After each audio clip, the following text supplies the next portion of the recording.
Gold Derbyites, I'm here with Charles Bright and Matt Noble to talk about variety talk and variety sketch. They're two categories that, could see a bit of movement finally after years of maybe the same thing in variety talk. I want to go straight to that. And I want to ask you guys a question. There's two things that I want to know. Firstly, let's talk about Full Frontal with Samantha Bee. Can she finally make it in? Because I really hope she can.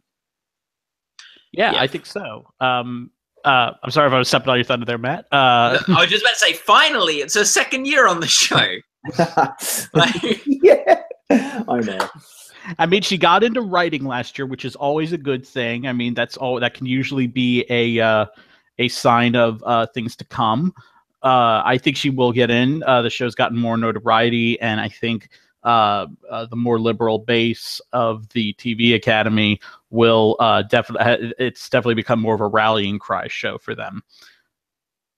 Yeah, no, I think she's in this year. I think last year she was a snub, perhaps a victim of a crowded category. And I think this year she's even got more heat than last year. I think the fact she was overlooked last year was noticeable.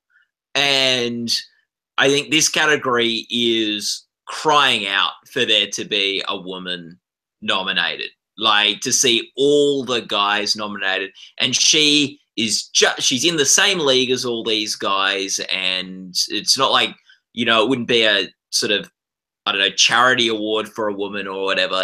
Like, she deserves to be there. She's doing just as good a show as these guys.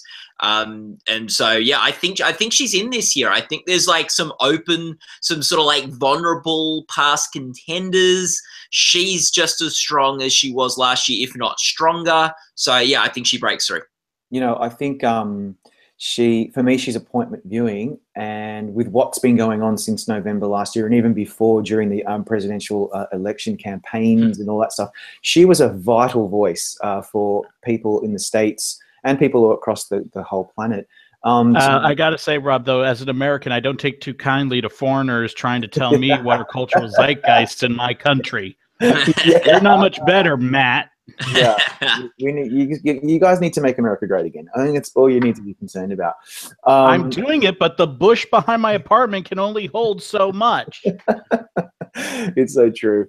But seriously, she's so deserving. And I didn't buy the argument last year that she missed out because she's a woman. I bought the argument that she missed out because she was new.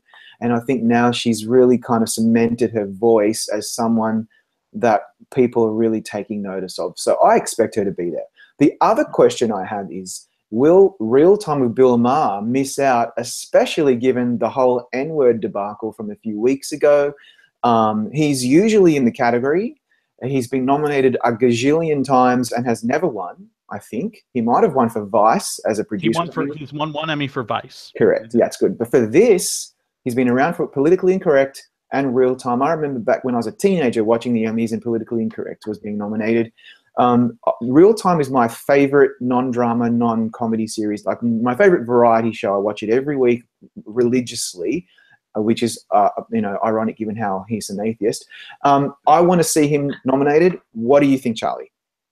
I have him out, but I honestly think that at this point, actually, the N-word thing isn't the thing that's keeping out. I think there's so much now, and I think, Full Frontal getting it will be at Bill Maher's expense. I honestly think that he probably would have been cruising towards probably not getting nominated this year, regardless of the N-word debacle. Because if you want to get technical with, some of the stuff that's happening within progressive circles here in America, as a card-carrying member of the ACLU, as they used to say in the 80s,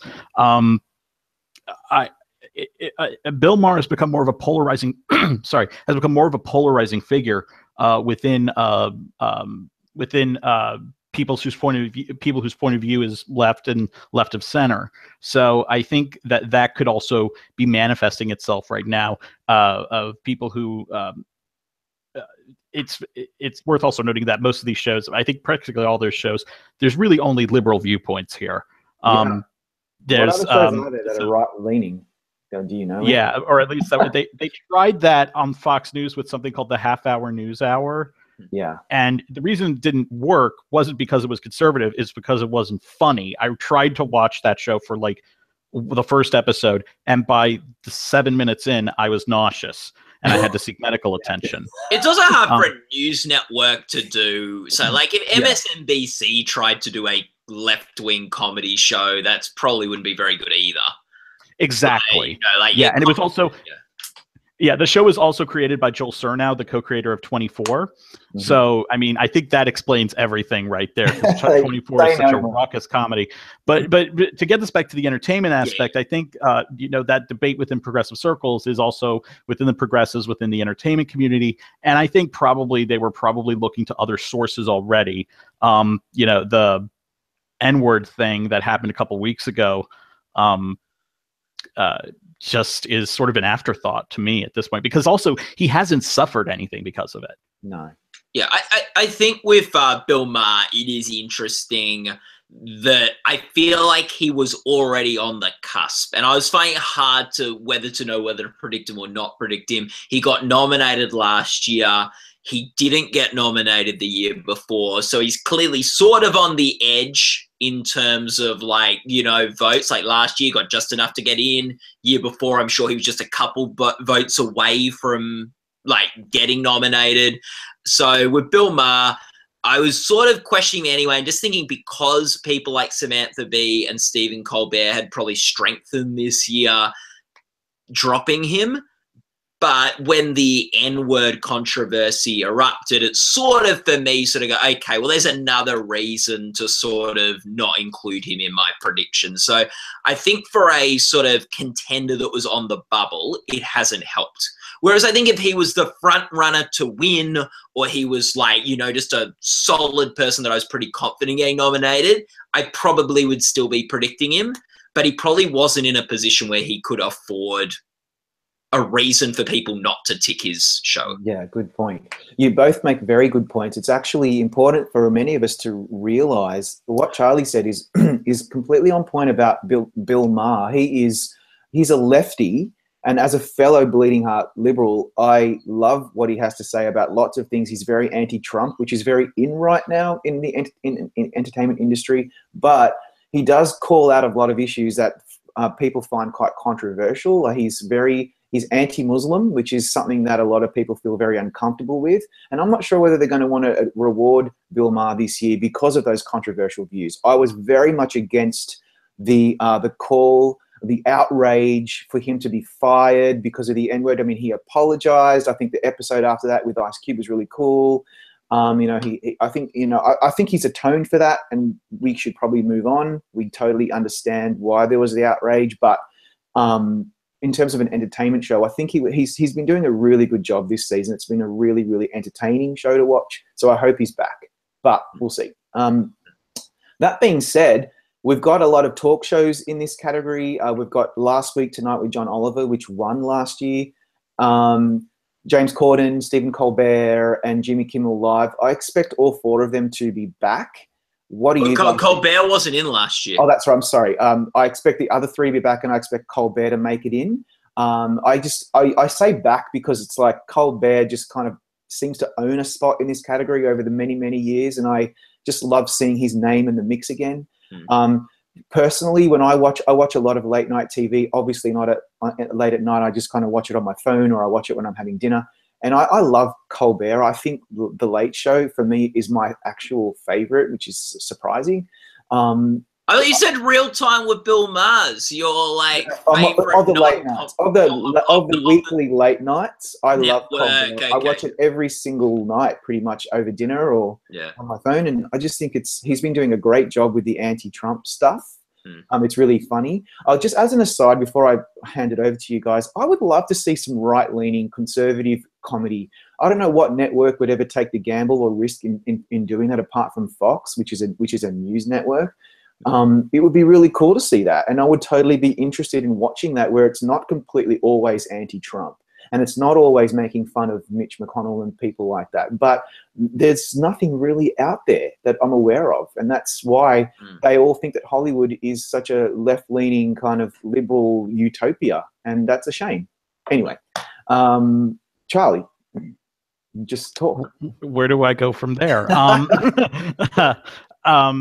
I do think that, yeah, I think Last Week Tonight's getting in, although I kind of feel weird that that's a talk show. It actually really literally is a talk show because it's just him talking to us for half an hour. Yeah. And if anything, the Cole lawsuit, which hit him right at the end of Emmy voting, I mean, that can't do anything but help, can't it? I mean, that's awesome. Yeah. I think, yeah, Kimmel, Corden, Colbert. I think the real question mark is that sixth slot, and does Jimmy Fallon return to this, or does someone else get in? I have Late Night with Seth Meyers getting in right now. That's cool. In that sixth slot, but I could very easily switch and put Jimmy Fallon back in. Yeah, I think there's a good argument to be made for Fallon falling from this race, and for a couple of reasons. One, this category, at least in terms of winners, has been dominated by the politically driven content. Colbert, The Daily Show, and John Oliver. So in terms of like their absolute favorite cream of the crop, it's been the politically geared stuff for the past 15 years. So I don't think Fallon's ever probably come close to winning this race. So he's probably been sort of at the lower half, probably not just in, but lower half. And really the biggest thing going for Fallon, the reason every year I've thought there's a chance he could win is because he's the top rating show. And he's sort of the most viral. And this year he's no longer the top rating show. Colbert has taken that from him. So there's not that, oh, we've got to reward him because he's the most popular, because now they can vote for Colbert there. And secondly is James Corden is doing just as sort of viral celebrity games, and I feel like he's a bit more respected. He won a couple of Emmys last year for his carpool karaoke's and things. So he beat Lemonade. Yeah, but yeah, he beat Lemonade. Like, I think sort of Corden and Colbert now sort of have his best argument. So I just see people not taking Fallon. Plus, he's become, by being so non-controversial, Fallon has become controversial. Yes. For like, and I'm not sure if like Hollywood's going to be ticking him off after he's sort of he's avoided politics to the extent where it's been noticeable. And well, and also when he does attempt, it always feels like it's going overboard. And I would cite his Golden Globes hosting gig as evidence of that, as something that is not helping. No, it didn't help. And so I think he's out. I think he's out and sort of getting replaced by Stephen Colbert as sort of like the sort of top rating late night sort of show that's more critically respected. I feel like Bill Maher's out and Samantha Bee's sort of replacing him as that sort of angry political voice. Samantha Bee's a bit less angry, I feel like, than Bill Maher, because he's just so angry. And I feel like Comedians in Car Getting Coffee stays in. Okay, well, that's interesting. With Jimmy Fallon, did you read the New York Times article about, he was talking about the aftermath of the Trump hair thing, where he did that whole thing, and how it affected him, and how the perception of him really changed, and the poor Jimmy Fallon. Poor Jimmy Fallon. Poor him. And his millions and millions of dollars living in New York without a care in the world. I did read that. I did. Where were you going with that, Rob? Where were you going with that? I'm just saying that, that article did a lot for me in terms of my just sitting up and taking notice of where Jimmy Fallon sat in the whole scheme of things, and how, yes, people are not so impressed with him these days. His ratings are falling. Did it make him more? Did it make us want to like him more and maybe give him another shot? And maybe Emmy voters won't be so punishing when we get the nominations announced in a few weeks' time. That's what I'm wondering. That's a legitimate question. That article didn't make me particularly like it made me sort of like, the main thing that article triggered me is like, okay, this isn't like, to give an interview like that means something has been noticed. Yeah. That it has like gotten to NBC or Jimmy Fallon. We need to get out and say something about this. Like, this isn't something we can just sort of not address.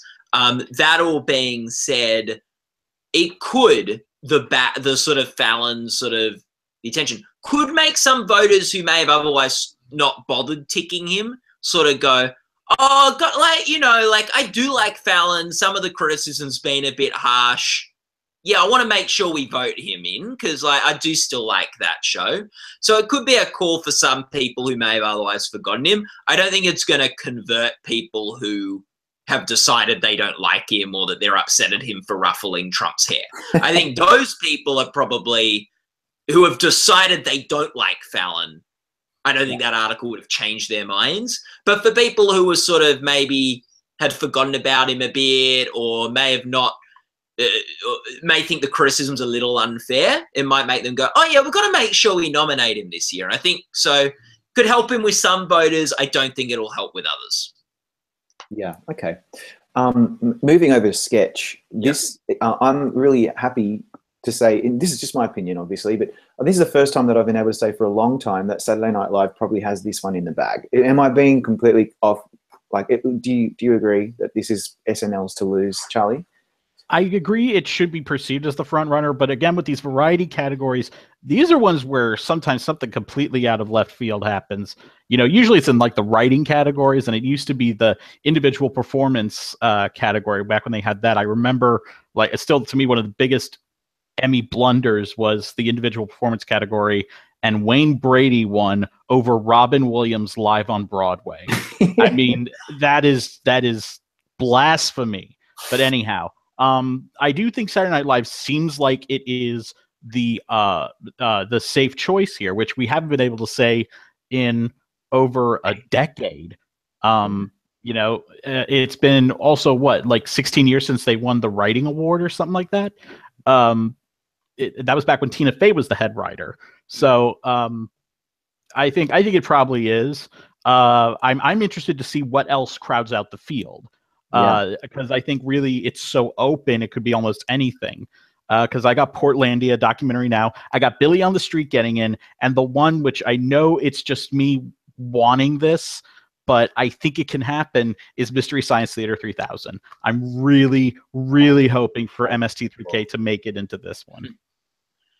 Yeah, I agree that sort of the safe money would be on SNL in this category.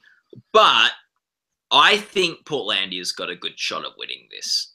It's the it's not really the overdue one because the category's only been around for 2 years, and Saturday Night Live has also been nominated every year. This category has been in place.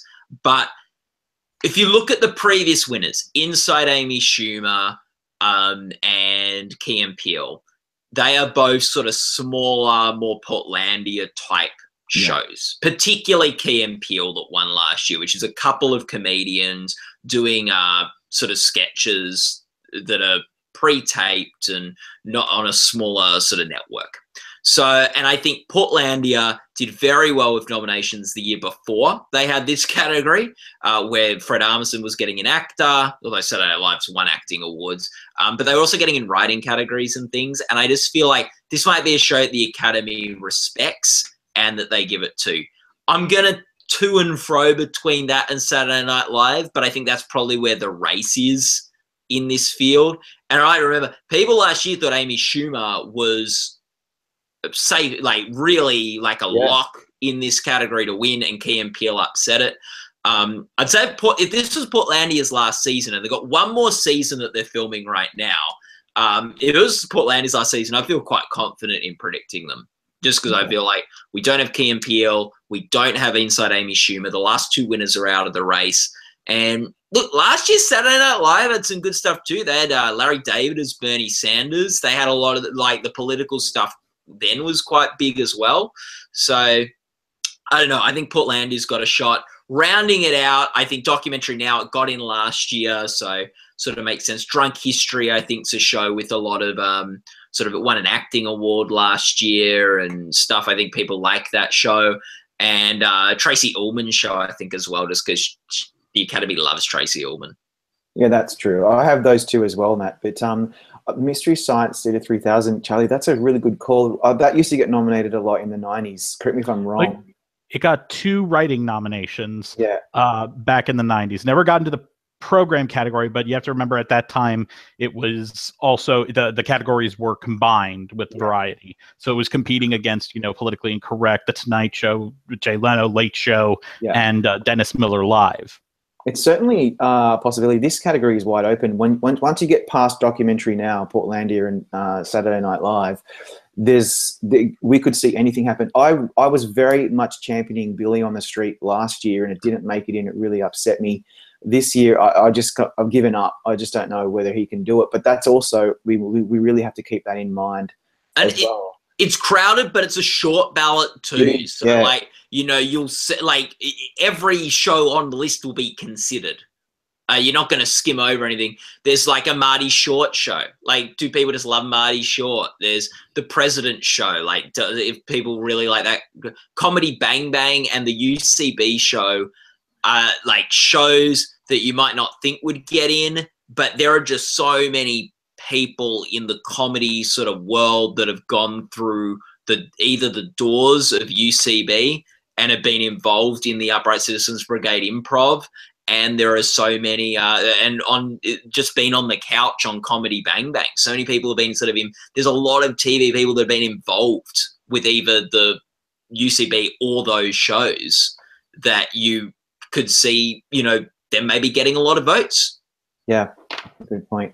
There's something I wanted to raise before we go, and we talk about this every year, but in reality, we have a reality host category and we have performer categories, and yet they will not bring back the variety performance, individual performance in a variety series or special category. And it really pisses me off because we've got categories for everything now. A voiceover in this and voiceover in that. Like actors in short format shows now. There's awards for like web series. You now have a category for acting, which I think is great. I'm really glad they've got those categories. But give us back that category, and then we can take out some of the performers from Saturday Night Live in the comedy series categories and Portlandia, and we can bring them back into this, because I think they're doing something different. And so I want to say, if we had that category, are there any performances in particular that you would like to single out as just being wonderful from the previous season, Charlie?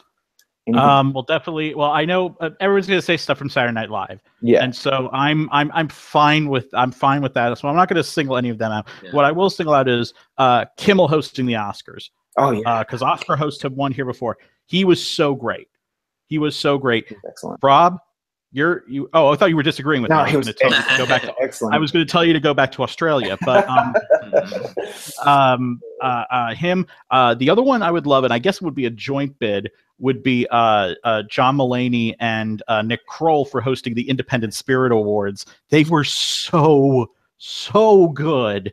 And I'm always nervous with the Indie Spirit Awards because people can be a bit looser there, which is great. But sometimes when they crash, oh God, they really crash. And they were so good with their cues and their delivery of everything, which they always are. I was just in love with that. So those are two that I would love to see. And I would say Jonah Ray for Mystery Science Theater 3000, but that's just pie in the sky at this. But that's just pie in the sky at this point. Matt, anyone in particular that you can think of? I think like there's two sides of it that like I could single out. One is sort of like people who've just done a great job of the sort of more talk show host sort of role, and I think Stephen Colbert and Jimmy Kimmel have been really, really great this past year and done some really great stuff. I think you could also throw James Corden in there for some of his musical things, and just he's such a talented guy. So I think those sort of three on that side of things. As sketch performers, because it is hard to compare hosts with sketch performers. I would say, like, I've talked about him a bit in these chats, but Fred Armisen is so funny and so understated. He's not about and Alec Baldwin, who's fantastic as Donald Trump on Saturday Night Live. It's a very punchline driven performance. But you get documentary now on Portlandia with Bill Hader and Fred Armisen. It's more about the little moments and the little sort of nuances to their performances and just creating something that's real rather than going for that big punchline. And I think what those guys do and Carrie Brownstein as well on Portlandia, like those guys I think are incredible. Like I think are really strong, and sort of they're the ones I'd sort of be looking for. Who's giving some really nice performances and who's just doing a great job of hosting, particularly hosting every week. And people who like have to do like, and I count John Oliver, even though he only does 20 shows there. Although I think Kimmel and Colbert have been better performers the past year, but yeah. So I think, and look, I agree with you, Rob, completely. It is insane they do not have this as a category. If I was to write like a letter to the Emmys to change one thing, it would be to include this category because the work of hosts is as good, if not better now than it's ever been. Yeah. Like the bench is so deep, and we had a category for this when there was a lot less good work being done. And it's the only area in the Emmys where you've seen more good work and a broader diversity of people come up, and they take away the category. Yeah, it's bullshit. Like so I'm scratching my head, and every year there seems like there's new performers categories, but not this one. And I think it's like a real, they say, well, we include it with the sketch performers go in acting categories, which is an all right solution there, and then hosts just get awarded with the show. But you can have like John Oliver may very well have the best show, but not give the best performance. Correct. And I think Jon Stewart's a prime example of that. I don't think he was the best performer any year. Maybe the year he did the big Glenn Beck stuff. Yeah, that one. Maybe that year. Yeah, but every other year he was not the best performer. Stephen Colbert was giving the best performance most of those years, but it doesn't mean that Colbert had the best show. No. Maybe Jon Stewart still had the best show. Like, those two things don't always line up. The same way that, you don't always have best actor win best comedy series. Yeah, and following on from that, my argument for this category would be I really love what Trevor Noah is doing. He doesn't have the best show. It's The Daily Show. It has slipped in terms of just generally speaking, comparing it to the other shows of its ilk. But I like Trevor Noah. I really do. I really enjoy the way he delivers. And sometimes when he gets on his high horse, I think he's excellent. I would also single out people like Seth Meyers, even though I don't necessarily think that show is one of the better ones compared to the others. When he does a closer look every night, I just think he's always on point. He just delivers that beautifully. I really like Sarah Silverman in her Netflix stand-up special. She was brilliant in that, and she would have probably been nominated in this category if it existed. And I was really impressed with Lady Gaga when she did the Super Bowl halftime show. She was great in that. She got a lot of really positive notices from her performance in that. So, they're things that are not necessarily going to be nominated, and yet they would maybe have had a look in if we had this bloody category. And I think they just have to bring it back. Could I just add, like, I do though have an issue, Rob, with having the one-off performances against the series. Well, let's have two then. Have one of, because I did not like the Barry Manilow beating Stephen Colbert and Tony Bennett winning and stuff like that. They gave great performances, but a lot of those were just like concerts that were just recorded and put on TV. Yeah. Very like, I don't mind if you want to put sketch performances against, but I think you should have a one-off performance. And if you want to put someone who does a 10-episode series against someone who does 100 episodes, I'm fine with that. Like series and special. Series and special, I think, like to me would make sense. One question for you guys: John Oliver, I think, is the front runner to win best talk series. He won last year. This is a category where if someone's won, it's good to bet on them again. I think the only year the returning winner hasn't won. The only two times the returning winner hasn't won lately is when Colbert won for the first time against The Daily Show, and then when they went back to The Daily Show from Colbert. So John Oliver's the front runner here, I think. Who's the most likely? What's the most likely show to beat John Oliver? Good question.